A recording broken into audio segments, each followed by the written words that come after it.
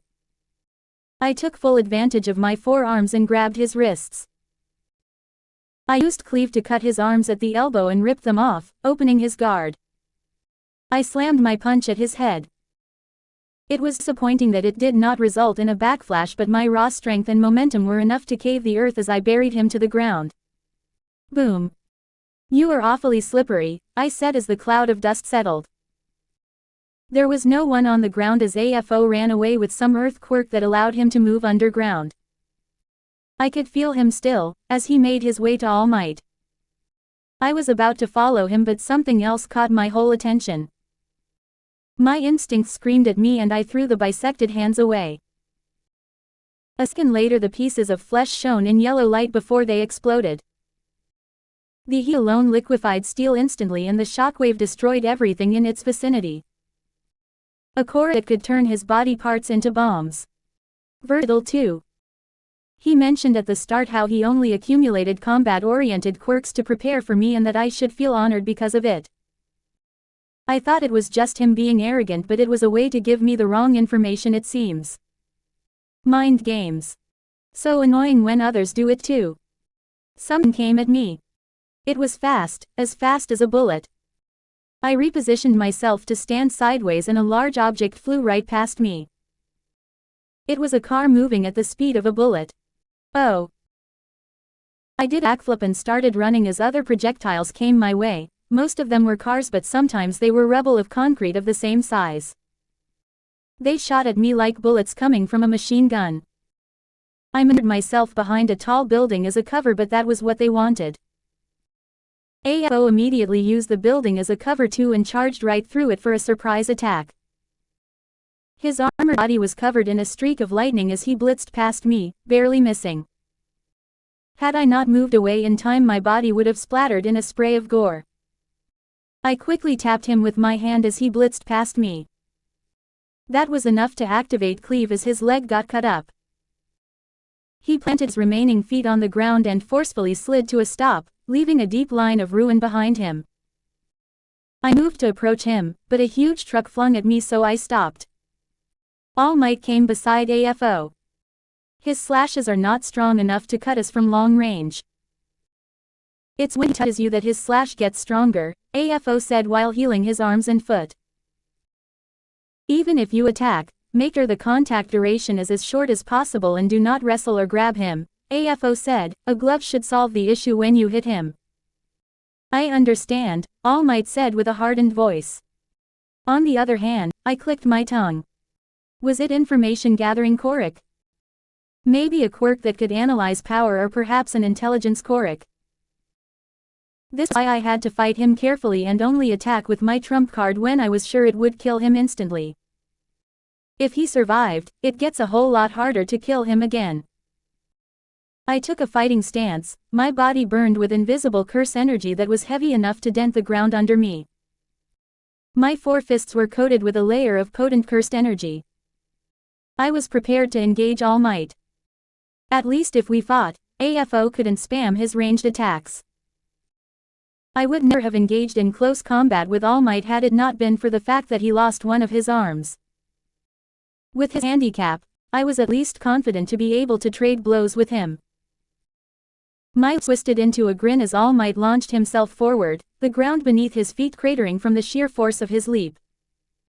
Muscles popped with raw physical might, fists clenched, and the embodiment of strength charged at me. Detroit smash. The impact was like thunder made flesh. The air pressure alone shattered windows in a mile-wide radius, and the street beneath us splintered into a spiderweb of cracks. I slid back a few paces, my feet carving deep grooves into the asphalt, but my grin never wavered. A disgusting amount of cursed energy wrapped around my body, to the point they almost dripped down like liquid. I executed my technique right then, cleave, but he was fast enough to pull himself away. My slash was not instantaneous and it started a few centimeters away from the skin, but All Might was fast enough to evade that. His gigantic figure blurred, becoming an afterimage, and I moved away to dodge another punch. His fist missed me and it plunged into the ground. Solid was liquid under his raw strength and the world cried out with an open wound. An air cannon rushed at me while I leapt away. I reached out my hand and intertwined many small slashes. Dismantle, to make up for their weakness as I sliced the concentrated air pressure like it was solid. Destruction was marked on both my sides but the middle remained unharmed. I flicked my finger, sending Dismantle to cut the two buildings beside All for One and they collapsed on him. All Might came at me again, no hesitation could be found in his actions. Years of self-conditioning to be gentle to the fragile world around him were ripped away. He no longer cared for collateral damage. Therefore, as he ran, each of his steps caused miniature tremors that shook the city. He threw another punch, a sideways hook that tore through the air. He did not even have to make contact to hit me as his punch generated a shockwave so strong that the surrounding cars were lifted from the ground and hurled into the sky. My ribs caved in and I slipped the force before I slammed a punch at his face. My other hand punched his liver and another tried to grab his body to activate cleave. He pulled away in time to avoid fatal wounds. Concrete, steel and cars were raining from the sky. I laughed. The fight continued as we blurred, moving fast enough to easily discard sound. Only after we were done with our clashes was the world fast enough to react, sending explosion and destruction under the weight of our force exchanged. The shockwaves that followed our clashes weren't mere ripples, they were violent eruptions. The street fractured, long jagged lines spread like cracks in a glass. The city was quickly becoming unrecognizable. Yokohama, once a bustling city of vibrant lights and human lives now laid in ruins. Flames danced along broken power lines that caused the city to finally go dark. The blaring alarms stopped and the red flashing lights did too. All Might and All for One were enemies and they did not trust each other. Their teamwork was causing a disadvantage for them rather than an advantage. They refused to cooperate and became a hurdle to each other. The moment I saw that, I took full advantage. But not for long, because All for One saw that I saw that and he stayed out of the battle. His physical strength was nothing to scoff at but not enough to join us, so he threw quirks after quirks at us from a distance. He was observing me, studying my habits with what I was sure were information-gathering quirks. The battle intensified still. All Might's body was quickly being covered by lighting the color of rainbows. Each strand of electricity symbolized a previous user of One for All as generations of hope and power stood against me. I mowed down buildings and skyscrapers like grass. The shockwaves of our clash sent them into the sky as whole structures and buildings rained down. The new helicopter and military jets that were circling above the city had to retreat as some of them were taken down by the aftermath of our clash. I basked in the tension of the battle. Unknown amount of time later. The air in Yokohama was thick with smoke and the bitter scent of scorched metal. Buildings, once standing tall and proud, now lean like forest trees. Their foundation was not the original, they fell from the sky and got planted at random places. The city was reduced to a broken canvas, the streets painted with flames and shadows, the skyline torn apart by the unrelenting shockwaves of our clash. Fires crackle along the streets, fueled by ruptured gas lines and broken power lines. They were the only source of light in the city, now plunged into darkness. I stand amidst the devastation, my 4 eyes drinking in the carnage. It was beautiful in a way that this was the consequence of a clash between 3 of the strongest beings in this world. Not only that, it was a clash of ideals, of neutral, evil and good. I fought in the name of revenge, All for One in the name of survival and tyranny, All Might in the name of peace and justice. I stood, seemingly unscratched but at the cost of heavy RCT. All Might was barely breathing but he stood strong and proud, showing a strong back for the people watching even though his costume was in tatters and his body was marred with deep cut marks. All for One was no better. His armors had broken into pieces and he no longer had enough fuel to heal himself. He stood out of desperation. Unlike All Might, he stood for nothing but himself and he was deeply tired. "You are strong, the both of you," I said and offered a few seconds of silence to acknowledge them.